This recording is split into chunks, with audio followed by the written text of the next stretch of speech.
Muy buenos días a todos. Les agradecemos por continuar con nosotros en este quinto Congreso de Egresados de Ciencias Naturales.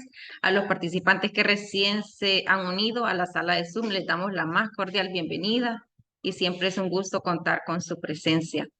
Para continuar con la programación de esta jornada, es un honor para mí presentar al siguiente conferencista, docente, compañero y amigo muy estimado en el Departamento de Ciencias Naturales. Él es el doctor Luis Enrique Santos Figueroa, quien abordará la conferencia Las dos caras de la química. Antes de darle paso al doctor Santos, me permito leer un resumen de su hoja de vida. Luis Enrique Santos Figueroa es doctor en Química Orgánica Experimental e Industrial y máster en Química Sostenible por la Universidad Politécnica de Valencia. Es máster en Educación en Ciencias Naturales con orientación en la enseñanza de la química y es licenciado en Ciencias Naturales con orientación en Química y Física por la Universidad Pedagógica Nacional Francisco Morazán. Es docente e investigador en los campos de química aplicada, educación científica, sensores ópticos y nanomateriales híbridos. Actualmente se desempeña como coordinador de investigación aplicada y emprendimiento en el Instituto de Innovación Tecnológica, INTEC. Es catedrático de química en el Departamento de Ciencias Naturales de la UPNFM y es miembro activo del grupo de investigación en geociencias de esta misma casa de estudios. Doctor Santos, es un honor contar con su presencia en esta jornada del quinto Congreso de Egresados de Ciencias Naturales. Sin duda quedamos en buenas manos y sin más preámbulos le cedo el espacio.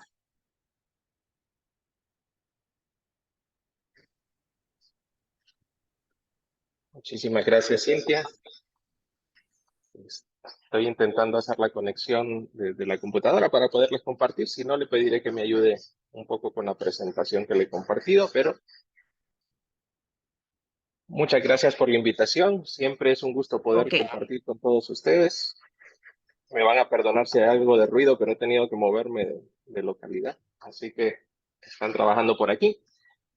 Pero es un verdadero gusto estar con ustedes y poder hablar de temas que tienen que ver justamente con la parte de educación científica.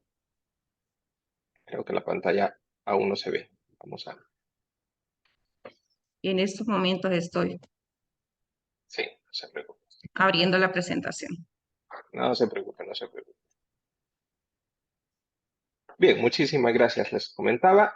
Vamos a hablar un poco generalísticamente de temas que tienen que ver con la química, pero dentro del mundo STEM, dentro del mundo de la química orientado a esta nueva forma de enseñanza que involucra diferentes temáticas, no solamente la química como una ciencia aislada. Y de hecho, ya nos comentaban en la ponencia anterior que la nueva forma de ver las ciencias es una forma integral. Ya no se trata de aquellos científicos que se llamaban químicos, que se llamaban físicos o que se llamaban biólogos. Los que hemos tenido la oportunidad de hacer ciencia en cualquier disciplina, nos hemos dado cuenta justamente de que actualmente no hay un límite muy claro entre lo que es química, lo que es física, lo que es biología. Las investigaciones están orientadas a aplicaciones de la química en física, biología, medicina, ingeniería e incluso en la vida cotidiana. Es una mezcla de muchísimas cosas. Y por eso la presentación de hoy se titula Las dos caras de la química, innovación abierta en STEM o STEAM. Y las monedas que pueden ver aquí enfrente probablemente las reconozcan. Bueno, no nos ha pasado la diapositiva, pero se trata justamente del premio Nobel. Las dos caras de este premio Nobel, de los cuales vamos a comentar un poquito. Adelante, Cintia. Suelo empezar mis conversaciones con mis estudiantes tratando de hacerles una reflexión acerca de cuántas sustancias químicas existen en el mundo. Y quienes han sido estudiantes míos sabrán que una de las primeras cosas con las que nos topamos es que no hay una noción muy clara de qué tantas sustancias hay en la actualidad. Pues bien, el último reporte del CAS, es la organización que se encarga justamente de llevar el registro de sustancias químicas, habla de cerca de 204 millones de sustancias químicas orgánicas e inorgánicas reportadas a nivel mundial. Y de hecho, no solamente se trata de una cantidad enorme, sino que además viene acompañado de más de 158 millones de reacciones químicas. Lo que enseñamos en el aula de clase, las reacciones muy básicas o una que otra sustancia, pues es apenas un granito dentro del mundo, del universo de la química. La gráfica que aparece aquí, espero que la puedan ver en grande, justamente nos muestra cómo ha ido la evolución en la producción de sustancias químicas a nivel mundial. Hasta el año de 1990 parecía un crecimiento bastante lineal y esperábamos continuar con ello. Pero justamente entre el 90 y el 2000 vemos que hay un cambio enorme en este gráfico y que aparece un punto de inflexión y el crecimiento se vuelve exponencial. Cada vez se triplicaban, se cuadruplicaban la cantidad de sustancias químicas a nivel mundial. ¿Qué fue lo que sucedió? ¿Qué es lo que ha hecho que la producción de productos químicos, buenos o malos, haya aumentado tanto? Pues justamente es la visión de ver la química como una parte de las ciencias.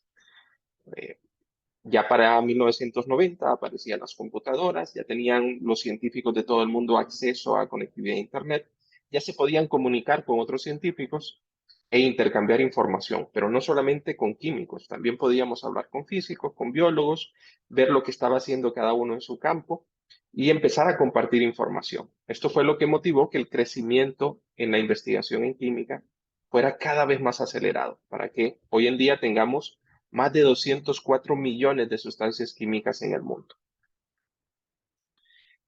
Si le damos clic, vamos a ver que solamente durante la pandemia, en el primer año de pandemia por COVID-19, se crearon cerca de 50.000 nuevas sustancias para tratar de combatir al COVID.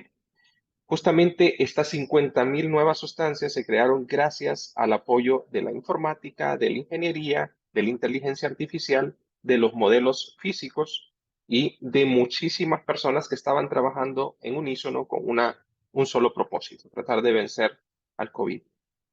Justamente 50.000 sustancias en un año es un récord que nunca lo habíamos batido en la humanidad. Sustancias completamente nuevas que no conocíamos antes y que solamente en un año las creamos aprovechando esta interdisciplinaridad de las ciencias. Vamos a la siguiente, Cintia. Hoy por hoy hablamos de lo que se conoce como sociedad del conocimiento. Es un término acuñado ya desde el año 2000 que hacía referencia, como dice la UNESCO, a una sociedad que estaba fundamentada justamente en el acceso a la información. Hasta unas décadas atrás, uno de los grandes problemas de la educación era dar acceso a la información a los estudiantes. Y por eso las famosas bibliotecas, el aprender a utilizar ficheros, el aprender a ir a sacar un libro, resumir información, sacar información y contestar un cuestionario era cosa del día a día de la educación del siglo XX. En el siglo XXI, ya dentro de la sociedad del conocimiento, ya no se trata de los estudiantes pueden entrar a Internet fácilmente, digo fácilmente entre comillas, pero es bastante accesible encontrar información. Acceder a la información no es el problema. Filtrar la información, entender la información, analizarla, sacar información ya más resumida o depurada de lo que aparece en el mundo del Internet ha sido el cuestionamiento de los últimos años.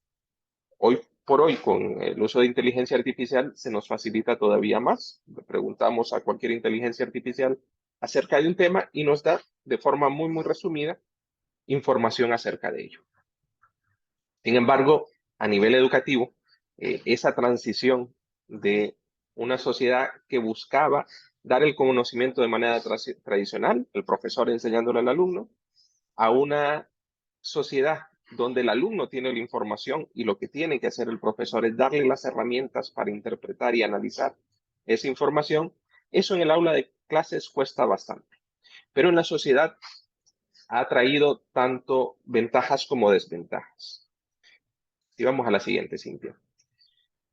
De hecho, el siglo XX, el siglo XXI, se han marcado por los famosos buscadores y la evolución que han tenido los buscadores en Internet.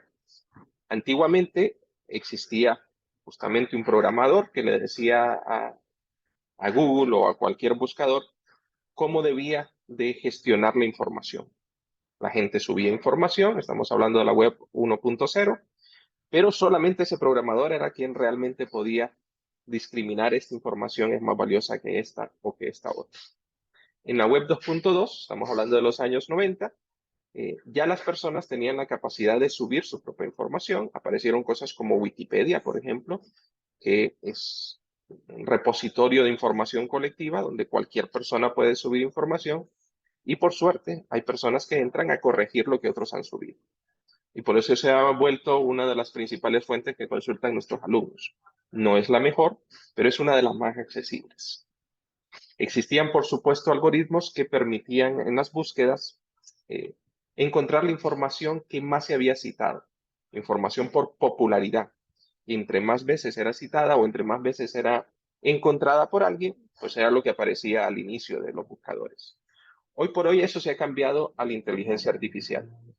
Y además de aparecer algunos anuncios, que hay que tener mucho cuidado, lo buscamos en Google, aparece información que es simplemente propaganda, alguien ha pagado para que esté ahí, pero el resto de información es el producto de la inteligencia artificial anexada a un buscador como Google para tratar de dar respuesta a lo que queremos preguntar. Cosas como ChatGPT o como Google Bard, pues son herramientas que hoy en día contamos todos los profesores, pero también los estudiantes para encontrar información. Pese a esto, en la siguiente diapositiva vamos a ver una de las cosas que sucedió durante el siglo XX y que todavía tenemos en el siglo XXI, lo que conocemos como posverdad, cuando manipulamos información para generar una noticia que parece científica, pero que realmente no lo es. Y es muy probable que todos ustedes, profesores de ciencias, se hayan topado en las diferentes redes sociales con noticias como las que vemos en pantalla. Noticias acerca de los problemas de vacunarse, el evitar vacunarse, noticias todavía más sorprendentes como personas que todavía siguen creyendo que la Tierra es plana, que el cambio climático no existe, o incluso hace poco, ahora que empezaba el invierno en la zona norte de América, aparecía una noticia muy recurrente, que el afelio, el momento en el cual estamos más cerca de la Tierra, en este año iba a ser increíble y que por eso la Tierra se estaba enfriando, que no tenía nada que ver con cambio climático, sino que habían una serie de teorías de conspiración. Todas estas noticias, estos bulos, estas falsas noticias, son parte de la posverdad, información sacada de fuentes fiables, pero que se lleva al imaginario y se convierte en una noticia falsa. Empiezan con algunos conceptos científicos, con lo cual la mayoría de gente lo cree, una investigación hecha en algún lugar, un concepto astronómico como el afelio, eh, y luego lo traducen a una serie de mentiras o de suposiciones que pueden llegar a confundir a las personas. Pese a que la gran mayoría de personas tiene acceso a Internet, lastimosamente la información que le llega es diferenciada. Si usted busca mucha información acerca de telenovelas en las redes sociales, es muy probable que un minuto después de que haya hecho una búsqueda, todos los anuncios que le salgan sean acerca de telenovelas. Y entre más clic le da, más información respecto a eso le va a aparecer. Esta forma de búsqueda y de bombardearnos de información hace que las personas que queremos buscar ciencia la encontremos fácilmente, pero las personas que tratan de buscar pseudociencias también puedan confundirse mucho más fácilmente.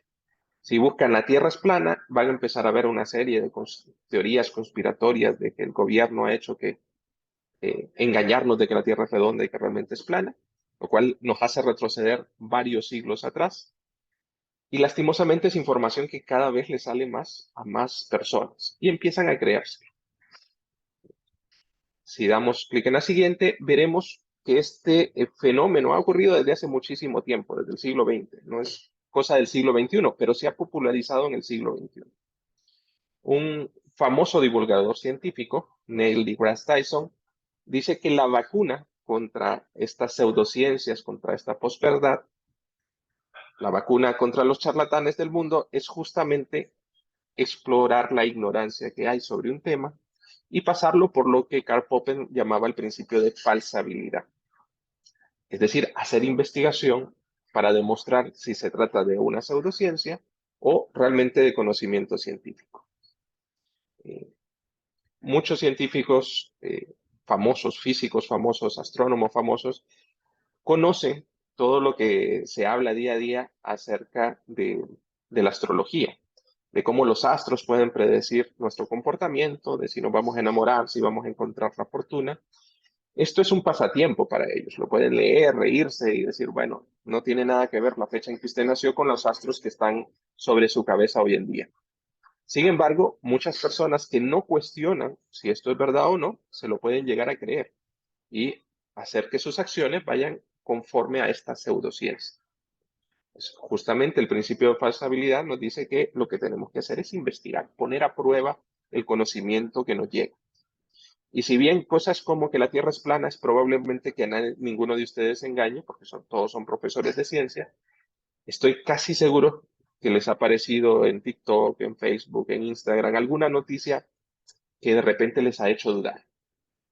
Noticias sobre el uso de algún producto famoso para hacerlos más inteligentes o curar una enfermedad o información que parece cierta acerca de un conflicto que sucede en otra parte del mundo, pero que cuando nos ponemos a investigar, cuando accedemos a la información de primera mano, nos damos cuenta de que no era del todo cierto. De eso se trata justamente la labor que deberíamos hacer en tratar de inducir al estudiante a cuestionarse la información. Acceder a la información ya no es un problema. Ahora se trata de cuestionar esa información para pasarla por este principio de falsibilidad y poder discriminar entre lo que realmente es cierto y lo que podría ser una pseudociencia o una posverdad. Y aquí aparece un concepto interesante. Si vamos a la siguiente diapositiva, algo que se conoce como innovación, en especial el concepto de innovación abierta, que es un término acuñado recientemente. Todos han escuchado la palabra innovación y todos lo relacionamos con uso de tecnologías, con cosas más novedosas, pero realmente el concepto de innovación no es necesariamente tecnológico.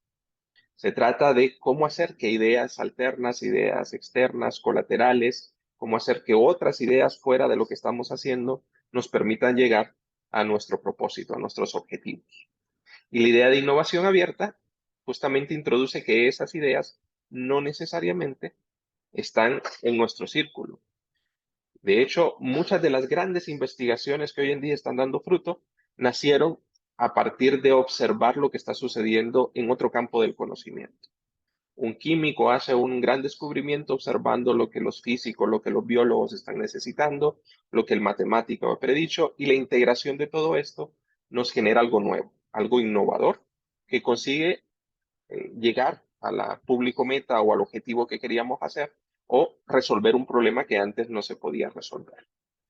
¿Qué pasa en educación? Si vemos la siguiente, en educación aparece el término justamente de innovación educativa. Hay muchas definiciones, esta es una de las que más me gusta, que dice que la innovación educativa es la aplicación de una idea que produce cambios planificados en procesos, servicios o productos que genera mejora en los objetivos formativos o en las competencias. Es decir, la innovación educativa no es otra cosa que ir haciendo modificaciones para mejorar lo que tenemos en la actualidad. Si nos damos cuenta de que los estudiantes están reprobando porque no entienden una temática, pues justamente innovación educativa sería cómo hacer que esa forma de enseñanza que yo he utilizado tradicionalmente, que me ha funcionado con otros estudiantes y que ahora no me está funcionando, cómo traducirla a otro proceso que haga que realmente funcione, que llegue al objetivo que yo quería, que el estudiante aprenda. No que el estudiante se aplace o que apruebe, sino que el estudiante aprenda lo que yo quería transmitir.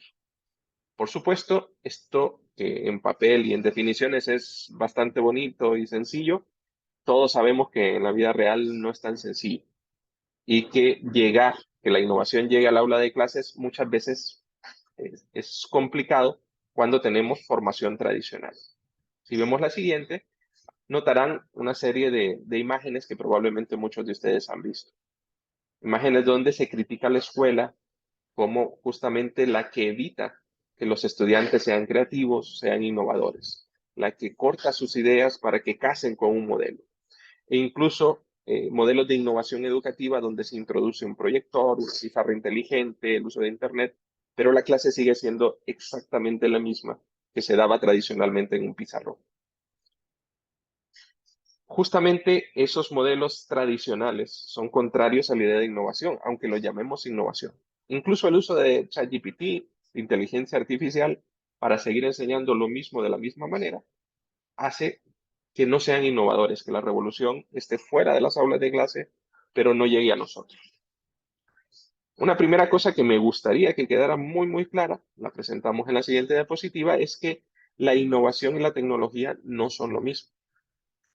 De hecho, si hacemos clic por ahí, vamos a darnos cuenta de que a pesar de introducir tecnología, muchas veces no generamos innovación. Las ideas, las invenciones, los productos, servicios, cualquier tecnología que usemos en el aula de clase, no son innovadores por sí mismos. Necesitan darle un valor extra, un valor añadido a las cosas, y en este caso a la educación.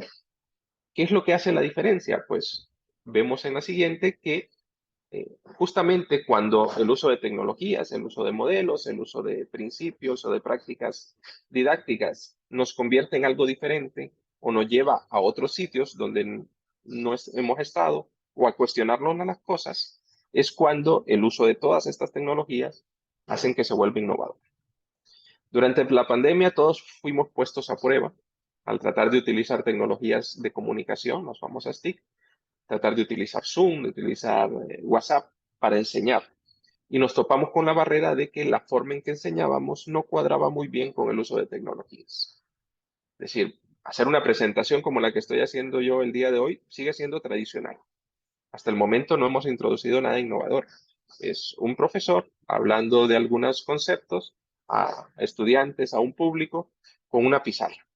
Lo único que ahora ya no estamos de manera presencial, estamos virtualmente, pero no hay ningún valor añadido todavía. Sigue siendo el modelo bastante tradicional usando tecnologías.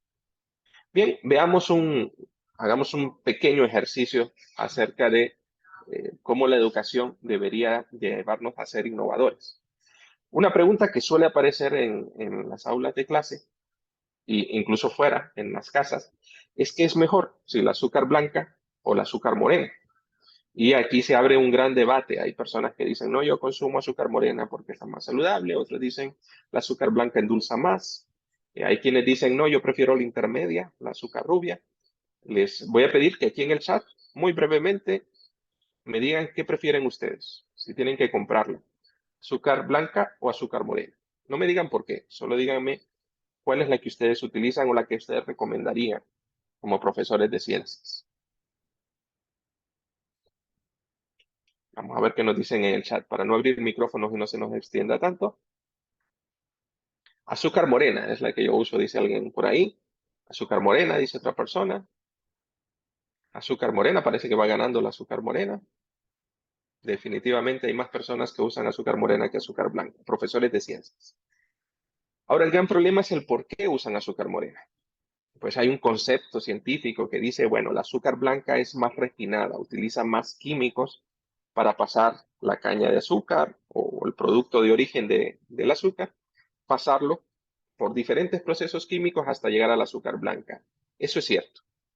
En ese sentido, la azúcar morena es más natural, tiene menos químicos, pero también endulza ligeramente menos. Sin embargo, todos los que están aquí y han ido al supermercado últimamente se habrán dado cuenta de que el azúcar morena que nos están vendiendo no es tan morena. No es como la que comprábamos hace algunos años. De hecho, parece más la intermedia que aparece en este gráfico. No es tan oscura, no parece sacada directamente de la caña, es ligeramente más oscura que la blanca e incluso es más dulce que la blanca. Y si lo vemos en términos de precios, también es más cara. Esto no tiene nada que ver con la parte económica o con la de mercado. De hecho, los fabricantes de azúcar se dieron cuenta que la gente prefería azúcar morena que azúcar blanca. Pero el azúcar morena, que sale directamente de la caña de azúcar o del maíz o de cualquier otro producto natural, le hace falta un procesamiento, porque sacar el producto natural en bruto muchas veces hace que tenga diferentes cosas que no queremos que estén en el azúcar, que la vuelve menos dulce o incluso que la podría volver tóxica. Así que la gran solución a nivel mundial es refinar la azúcar morena hasta volverla blanca y luego aplicar un colorante para retroceder y que se vea morena y la gente paga un poco más por ese azúcar morena. Es lo que estamos comprando muchísimas veces. No es el azúcar natural, es la azúcar refinada a la cual además le hemos añadido un colorante y por la cual estamos pagando más. Muchos nutriólogos decían la azúcar morena es más saludable porque aporta menos calorías. Si hacemos clic, nos vamos a dar cuenta de que 100 gramos de azúcar morena natural, aporta unas 390 calorías. Pero la siguiente, 100 gramos de azúcar rubio, van a aportar unos 395 calorías, una diferencia de 5 calorías, que es básicamente nada. Y la azúcar blanca, la más refinada, aporta 400 calorías. Si se dan cuenta, no hay mucha diferencia. Es decir, si usted lo que quiere es adelgazar, deje de usar azúcar, no importa cuál tipo de azúcar. Y el gran problema de la azúcar morena, de la más natural, es que endulza menos y la gente tiende a echarle más azúcar. La azúcar rubia, que tiene 395 calorías, que ya dijimos que es la blanca a la cual se le añadió un colorante, eh, tiene más o menos la misma cantidad de calorías, pero además tiene más químicos. Usted paga más por un concepto que está en su mente de que el azúcar morena es más saludable porque es más natural. Está pagando más y está consumiendo un azúcar todavía más procesado, con muchísimo más químicos. Por eso algunas personas van a decir, bueno, no, pues entonces usemos azúcar artificial. Queremos bajar de peso, queremos estar saludables. Hacemos clic y aparece una noticia de la Organización Mundial de la Salud, otra vez por favor, Cintia, donde nos desaconseja empezar a utilizar edulcorantes artificiales.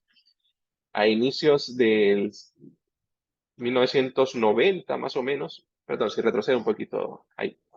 A inicios de los 90 se descubrió, o más bien se corroboró, que el aspartame era sumamente tóxico, que era un precursor del cáncer. Así que se descontinuó el aspartame en muchas partes del mundo y se empezó a utilizar otros edulcorantes artificiales como la stevia o la Splenda. Y recientemente, hace unos 5 años atrás, la OMS lanzó justamente un comunicado que decía que el Splenda estaba asociado al desarrollo de cáncer. Porque si bien no tiene esta cantidad de calorías que tienen las azúcares normales, lastimosamente tampoco tiene una ruta metabólica clara y hasta el momento se empezaba a estudiar cómo el uso de edulcorantes artificiales podía promover los tumores. Pues bien, hoy por hoy no hay ningún edulcorante artificial que sea ampliamente recomendado como sustituto del azúcar. Lo mejor es disminuir los niveles de azúcar, artificial o no, eh, dejar de engañarnos entre si el azúcar es morena o es rubia o es completamente blanca y tratar de reducir la cantidad de estas sustancias. Bien, este es un ejercicio que suelo hacer con mis estudiantes. La información está en Internet. Yo les planteo una pregunta como, ¿qué es mejor, la azúcar blanca o la morena?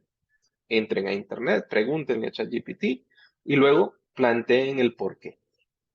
Y empiezan argumentos de toda clase. Y se van a dar cuenta de que lo que un estudiante encuentra es diferente a lo que el otro estudiante encuentra. Y ahí es donde hay que empezarles a enseñar cómo buscar y cómo discriminar información falsa de información verdadera. Ahí es sumamente relevante ver las citas, de dónde están sacando la información, a qué están acudiendo. Las inteligencias artificiales tienen esa desventaja. Muchas de ellas no nos dan la información y la fuente de dónde fue sacada, pero digamos que tratan de darnos la mejor respuesta. Sin embargo, es la mejor respuesta dependiendo si hemos hecho la mejor pregunta. A lo largo de este congreso, de este encuentro, les van a hablar de cómo utilizar una herramienta como ChatGPT o otra inteligencia artificial para sacarle provecho. Porque como cualquier herramienta, si lo usamos mal, nos puede traer más perjuicio que beneficio. Pero son buenas herramientas.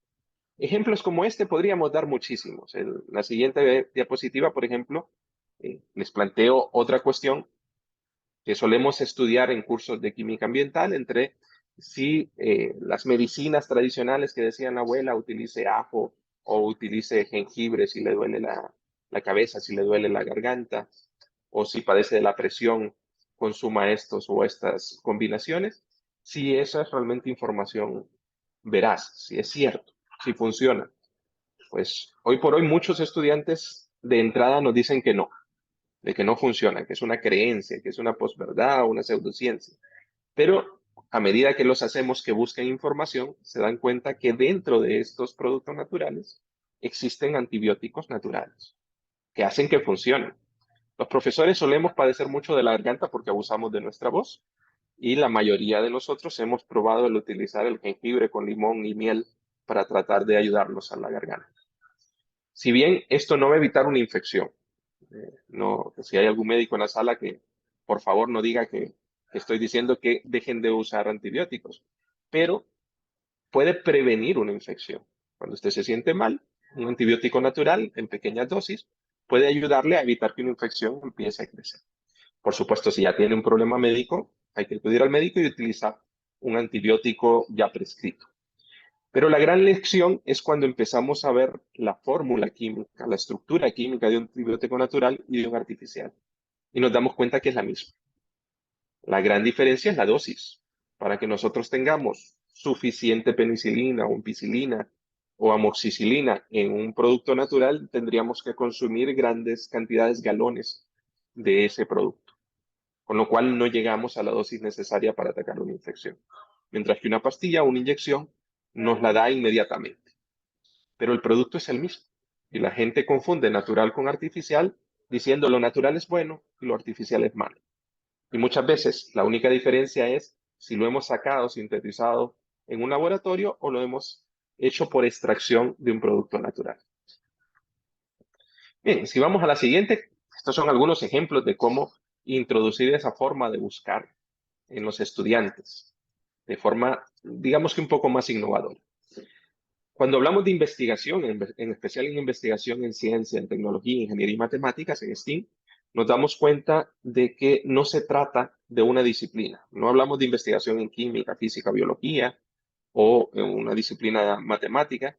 Los estudios interdisciplinares, donde convergen todas estas cosas, son justamente la frontera del conocimiento en la actualidad. Cuando hablamos de estudios en nanotecnología, en bioquímica, en ciencias ambientales, en sostenibilidad, en ciencia de los materiales y en muchísimas otras temáticas, hablamos de química, hablamos de física, de biología, de tecnología, de matemáticas, de ingeniería. No hablamos de una cosa particular. Ya no podemos diferenciar esto lo hizo un químico, o lo hizo un físico, o lo hizo un biólogo. Lo hizo la ciencia, el conjunto. La nanotecnología, las nanociencias son una mezcla de todas estas cosas. Y de hecho, hacia ahí es donde trasladamos todo este encuentro, a cómo hacer esa intercepción entre las diferentes disciplinas y quitarnos de nuestra imagen aquello de que lo que enseñamos en la clase de física es física, está relacionado con matemática, pero no se relaciona con la química o con la biología que enseñamos. De hecho, ya lo decía el ponente anterior, lo que más llama la atención son las aplicaciones.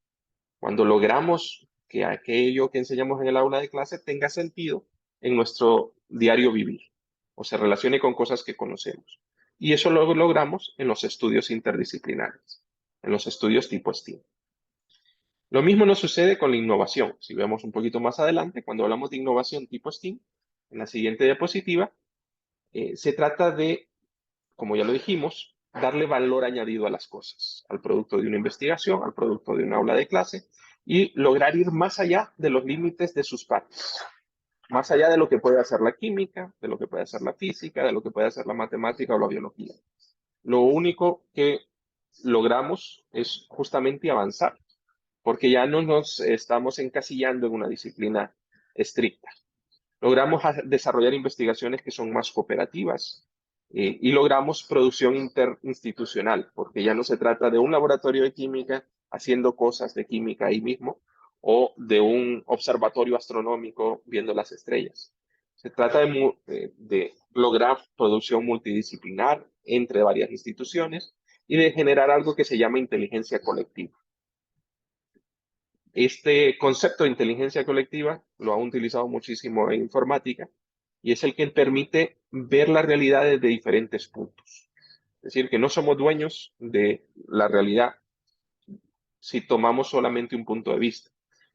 Damos paso a la siguiente diapositiva y vemos un ejemplo clásico. Una visión en la cual todas las personas o todos los puntos de vista serían ciertos. Un cilindro en 3D puede ser visto como un círculo, como un cuadrado, incluso como un rectángulo, dependiendo de dónde lo vea. Nada de esto es falso. Y de hecho la biología, la física, la química pueden ver una realidad desde diferentes puntos de vista y verla diferente. Pero si queremos tener una visión global, ya no una visión local, necesitamos justamente la interdisciplinaridad. Y a eso es a lo que vamos con la siguiente diapositiva acerca de inteligencia colectiva. En la inteligencia colectiva, como lo muestran los pececitos, ya no estamos tratando de atacar un problema de manera individual. Nos unimos muchísimos y somos más grandes que el problema. Nos permite ser más competitivos, generar mejores oportunidades y generar lazos efectivos, como lo decían anteriormente, que nos permiten ir más allá. A esto, de forma muy breve, es a lo que me refiero con inteligencia colectiva. Unir todos nuestros esfuerzos y que la sociedad sea más inteligente que el individuo y que las interdisciplinas sean o vayan muchísimo más allá de lo que va cada una de las disciplinas. Bien, veamos un último ejemplo. No quiero alargarme tanto. Un caso muy particular de la espectrometría, una ciencia que estudia los espectros, no los fantasmas de Halloween, sino las longitudes de onda en las que se puede descomponer la luz. Este es un tema que solemos enseñar en física, donde hablamos del espectro electromagnético, donde decimos que lo que significa la longitud de onda, lo que significa la amplitud y la frecuencia, e incluso diferenciamos entre luz visible, luz ultravioleta, infrarroja y otros tipos de longitudes de onda. Hablamos del arco iris y nos damos cuenta de que podemos ir desde el violeta, que anda más o menos en 400 nanómetros de longitud de onda, hasta un rojo intenso, casi un infrarrojo que anda alrededor de 700, 750 nanómetros. Estos son temas de física, los desarrollamos con matemáticas, ponemos las ecuaciones, encontramos las energías. Pero luego, realmente la aplicación de estos temas la podemos encontrar muy fácilmente en la química. En la siguiente diapositiva vemos los principios de espectrometría, donde haciendo pasar luz en un prisma, podemos descomponerla y encontrar un espectro como un arco iris, lo primero que vemos en pantalla. Luego, si además ponemos un cuerpo frío intermediario, es decir, una muestra, por ejemplo, podemos darnos cuenta de cuáles son las longitudes de onda que ese cuerpo frío o esa muestra ha absorbido, que son las líneas negras que aparecen en el número 2, en el espectro de absorción. Bien, esta técnica que se desarrolló en física se utiliza muchísimo en química, es nuestra herramienta de día a día para identificar una sustancia dentro de una muestra. Colocamos una muestra, le hacemos pasar cierta longitud de onda y observamos esas líneas oscuras. Es una especie de código de barras que nos dice qué sustancia química hay en nuestra muestra. También podemos hacer que una muestra se caliente o que emita luz y hacer pasar esa luz por un prisma y nos vamos a dar cuenta que también cambia. Y es el segundo espectro que tenemos por ahí, un espectro de emisión, donde antes aparecían líneas oscuras, ahora aparecen líneas coloridas, que sería el caso de sustancias fluorescentes, que pueden emitir luz en esas longitudes de onda. Pues bien, hasta hace algunos años, más o menos la década de los 80, esto se lograba cambiando el tipo de sustancia. Cada sustancia estaba asociada a un espectro de absorción, a un espectro de emisión. Y una misma sustancia no podía tener diferentes espectros. Con lo cual, esta fue una técnica física que se aplicó en química por mucho tiempo para diferenciar sustancias. Estoy tratando de resumirlo lo más que puedo. Si hay físicos aquí presentes, perdón por la simplicidad. Pero bien, esto ha servido en muchísimas áreas del conocimiento. En la siguiente diapositiva vemos algunas de ellas. Nos ha servido en astronomía, nos ha servido en química analítica, en química orgánica, en inorgánica. Ok. Y la anterior está bien, Silvia. Y justamente aprovecha lo que conocemos como eh, espectrometría o espectrofotometría para buscar sustancias químicas en muestras que son de interés médico o de interés biológico para ver si un lago o un río se ha contaminado, o en microbiología como marcadores para saber por dónde está fluyendo en nuestra sangre o qué requerimientos tiene nuestra sangre. Se suele utilizar en geología, en ingeniería y en nanociencia.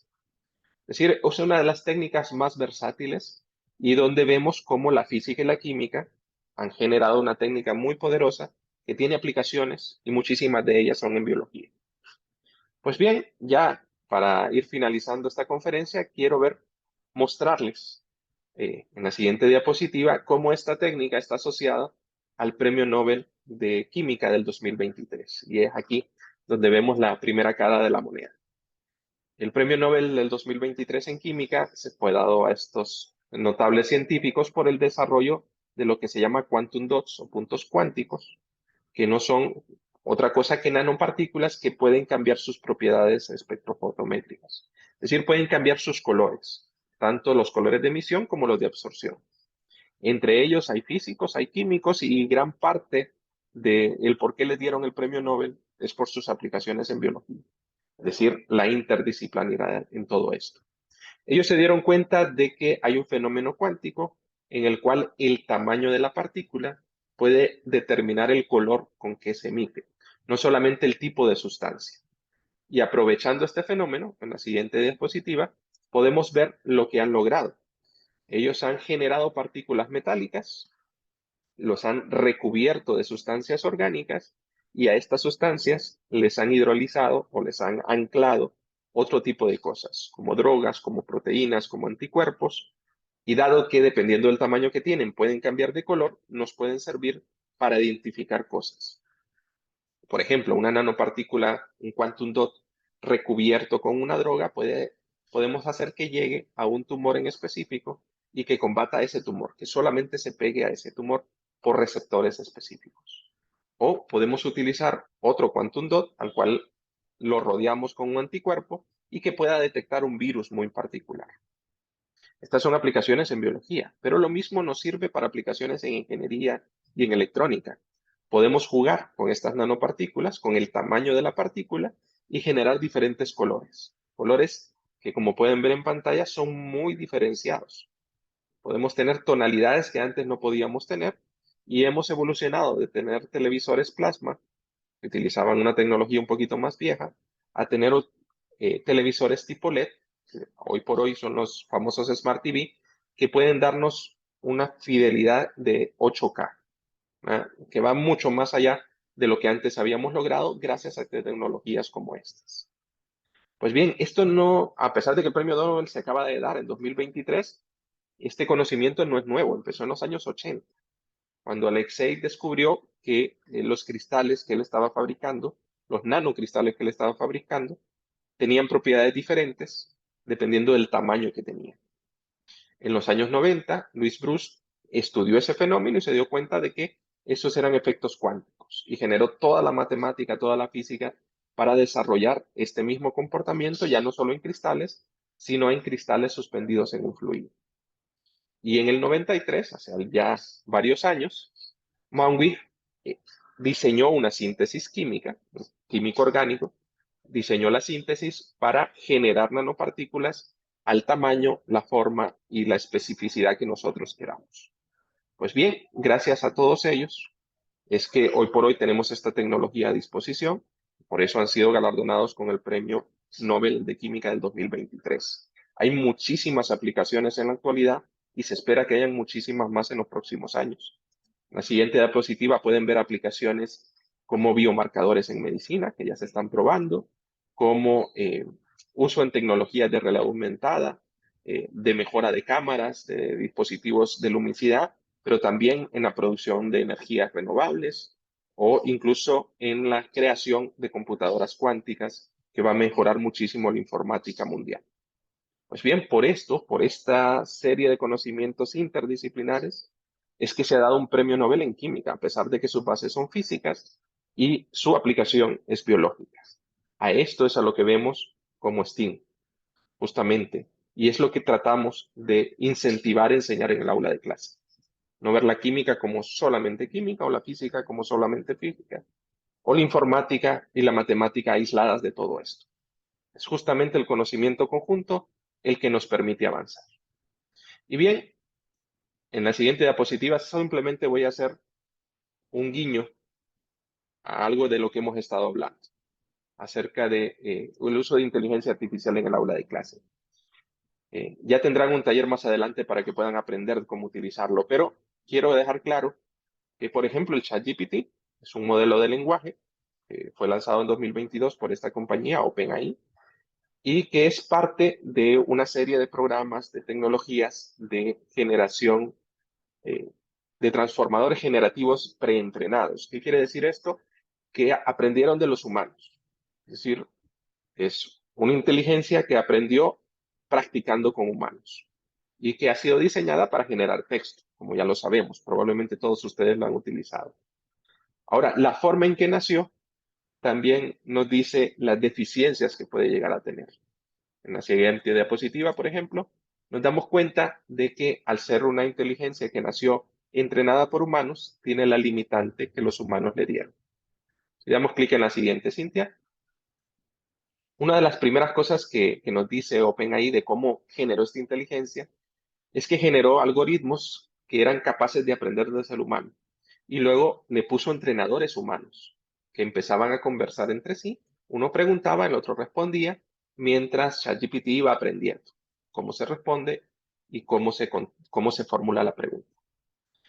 Por supuesto, los seres humanos tenemos cierta idiosincrasia dependiendo de dónde somos, dependiendo de nuestra lengua materna o a qué nos dedicamos, de cómo hacemos preguntas y cómo contestamos preguntas. Así que ChatGPT aprendió a contestar al ser humano, pero también aprendió a cómo enredarse con algunas preguntas. Y aparecen cosas como los espejismos. Es un fenómeno que aparece en ChatGPT donde nos contesta cosas que no son realmente las que hemos preguntado o que nos contesta cosas muy, muy generales, muy vagas, porque aprendió de las conversaciones humanas que son así. Además, quienes supervisaban el entrenamiento de ChatGPT eh, también tenían acceso a corregirlo, a decirle, no, esto no es así, deberías contestar de esta manera o evitar contestar de esta otra. De ChatGPT empezaba a probar diferentes alternativas de respuesta. Los humanos decíamos, esta está bien, esta está mal. Esa es justamente la técnica que generó OpenAI, que se llama algoritmo de optimización de política proximal. Es decir, la respuesta más próxima a lo que usted quiere es lo que le voy a dar. Y por eso es que cuando dos personas preguntan lo mismo en ChatGPT les da respuestas ligeramente diferentes, en especial si lo preguntamos de manera diferente. Bien, aprenderán a utilizarlo, seguro, pero en la siguiente diapositiva les muestro cómo yo lo utilicé para esta conferencia, para que tengan una idea de que la inteligencia artificial no está desvinculada con la educación. Empecé preguntándole cómo hablar de STEAM en química y me dio una serie de instrucciones, de tips que podría utilizar en una conferencia como el día de hoy. Hablar de la interdisciplinaridad, de resolución de problemas, de innovación, de algunos efectos en carreras y en la educación, o de cómo inspirar utilizando estas técnicas. Sin embargo, esa es una respuesta.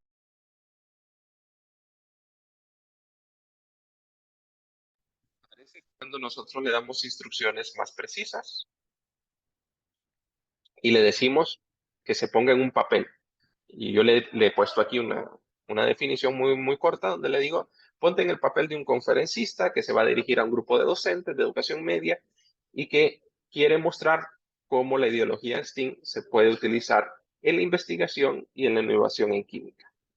Y le digo además otros datos, como que considere que el público son docentes en servicio en Honduras que tienen entre 20 y 50 años y que están participando en un encuentro de egresados. Y ahora la inteligencia artificial sí entiende mejor lo que yo le estoy preguntando y me dio diferentes casos que yo podría utilizar, entre ellos el premio Nobel de este año, que es lo que les he tratado de mostrar.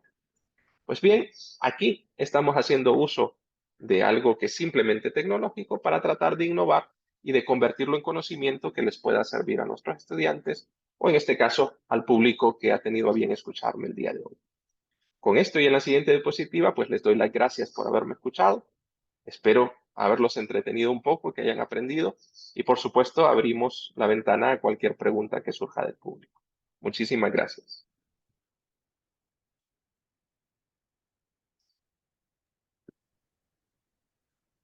Muchas gracias, doctor Santos. En el chat pueden dejar sus preguntas y sus consultas, pero veo también que aquí en la sala Zoom, Marco Rosales levantó la mano. Veamos, Marcos. Vamos a darle paso para que pueda formular su pregunta o su comentario.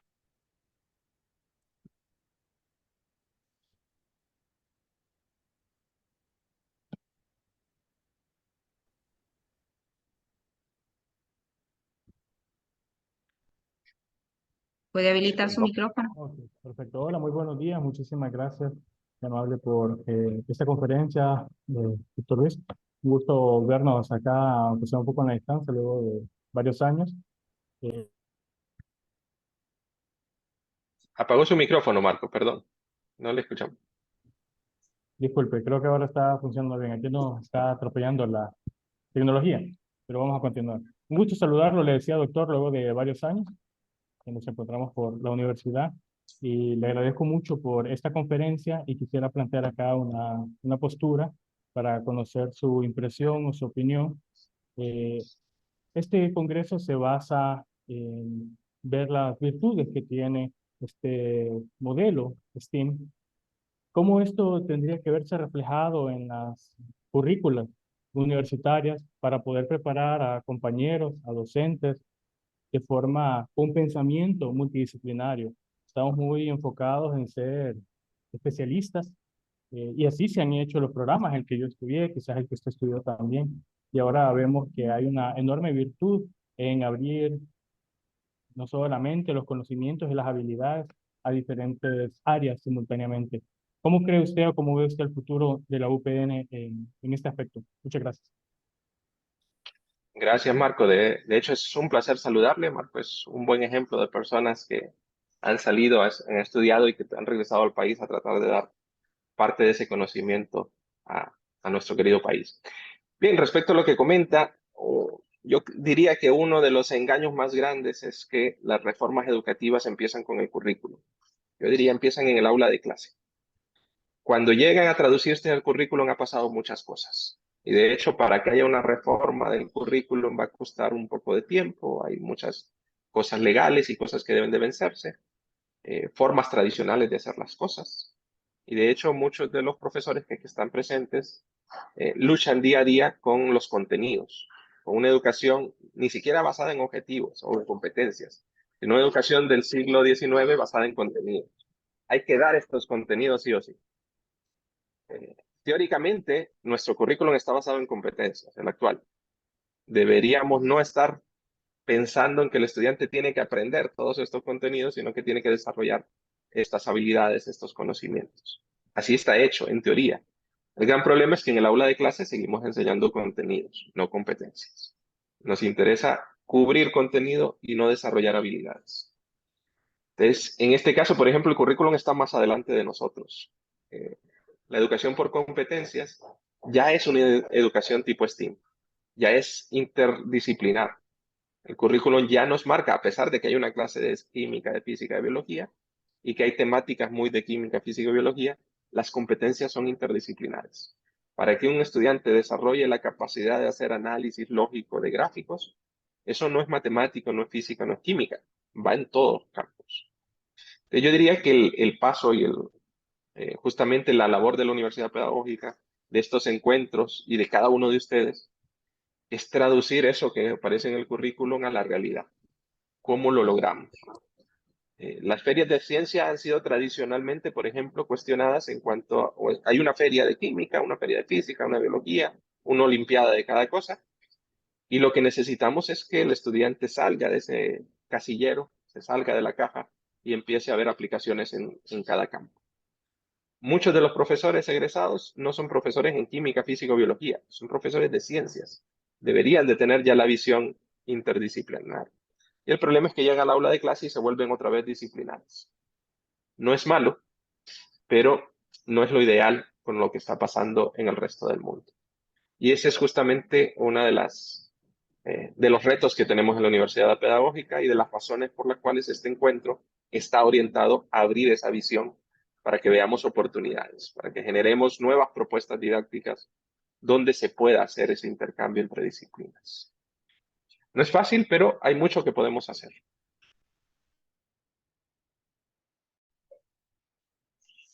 Hola, buenos días. Tengo una consulta. Muchas gracias, doctor. Qué amable. Y felicidades a los organizadores.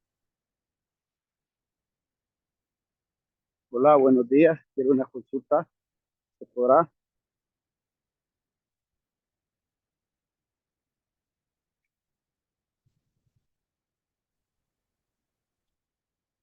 Sí, puede hacer su consulta. Gracias, buenos días. Carlos Adalid Dubón desde el Instituto de las Vecinas de Afonso, San Nicolás, Santa Bárbara.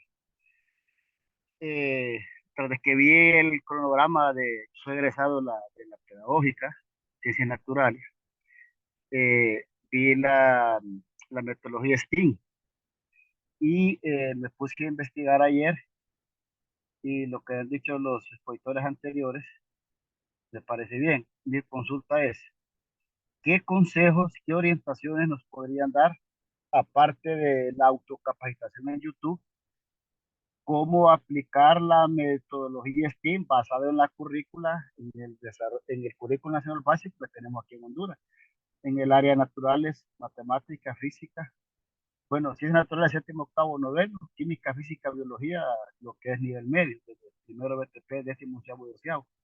¿Qué orientaciones nos podrían dar los especialistas en la metodología STEAM, que es innovado, apegado en Estados Unidos desde el 2000?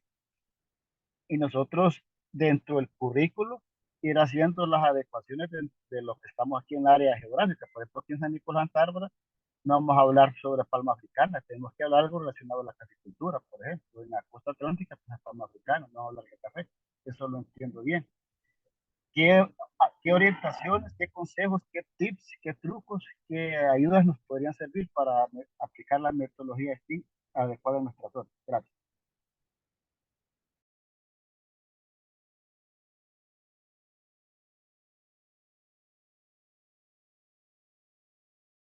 Tiene su micrófono apagado, doctor. Perdón, gracias, Carlos.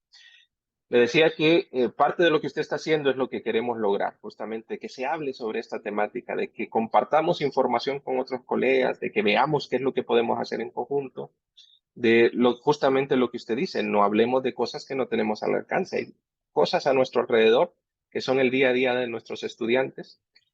Esto no es nuevo. De hecho, desde hace muchísimo tiempo hemos intentado que esto suceda en el aula de clase. Y a lo largo de este encuentro le van a mostrar algunas metodologías de cómo lograrlo.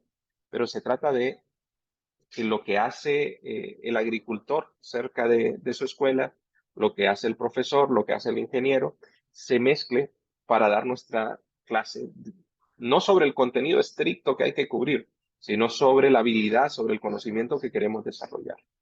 Yo diría que una buena recomendación es justamente hablar con los estudiantes, preguntarles qué les interesa y tratar de enfocar parte de nuestra clase a esos intereses. Si los estudiantes están más interesados en el fútbol, están más interesados qué sé yo, en el maquillaje, en lo que está sucediendo en otra parte del mundo, más allá de lo que estamos dando en el aula de clase, mezclémoslo. Mostrémosle cómo la ciencia ha hecho que esas cosas estén sucediendo. Es decir, aportemos a lo que ellos quieren saber, aportemos el conocimiento científico que nosotros conocemos. Pero metodológicamente, Carlos, en este encuentro le van a mostrar muchas formas de hacerlo. Hay buenos especialistas que van a hablar de ello. Bien, agradecemos a todos los participantes que han estado muy activos en la sala de Zoom. Agradecemos también a usted, doctor Santos, por esta importante temática, sin duda muy relevante para nosotros como docentes de ciencias naturales.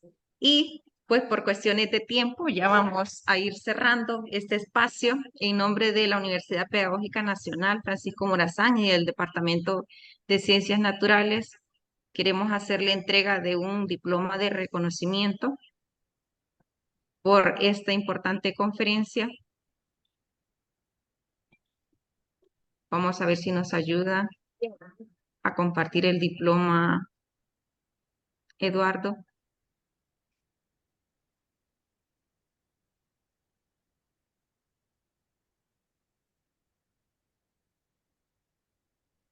Bien, le estaremos haciendo llegar el diploma, doctor Santos.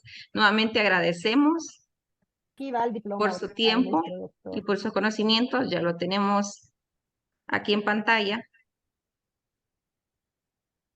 El diploma dice: la Universidad Pedagógica Nacional Francisco Morazán, Facultad de Ciencia y Tecnología, Departamento de Ciencias Naturales, Otorga el presente diploma de reconocimiento a Dr. Luis Enrique Santos por participar como ponente en el 5º Congreso de Egresados de Ciencias Naturales, la enseñanza de las ciencias naturales desde STEAM, desarrollado el 3 de noviembre del 2023, extendido en la ciudad de Tegucigalpa a los 3 días del mes de noviembre, firmado por el magíster Carlos Gerardo Aguilar Núñez, decano de la Facultad de Ciencia y Tecnología, y la magíster Zoila Maribel Moncada, jefa de Departamento de Ciencias Naturales. Muchísimas gracias nuevamente, estimado doctor Santos, y gracias a ustedes, estimados participantes.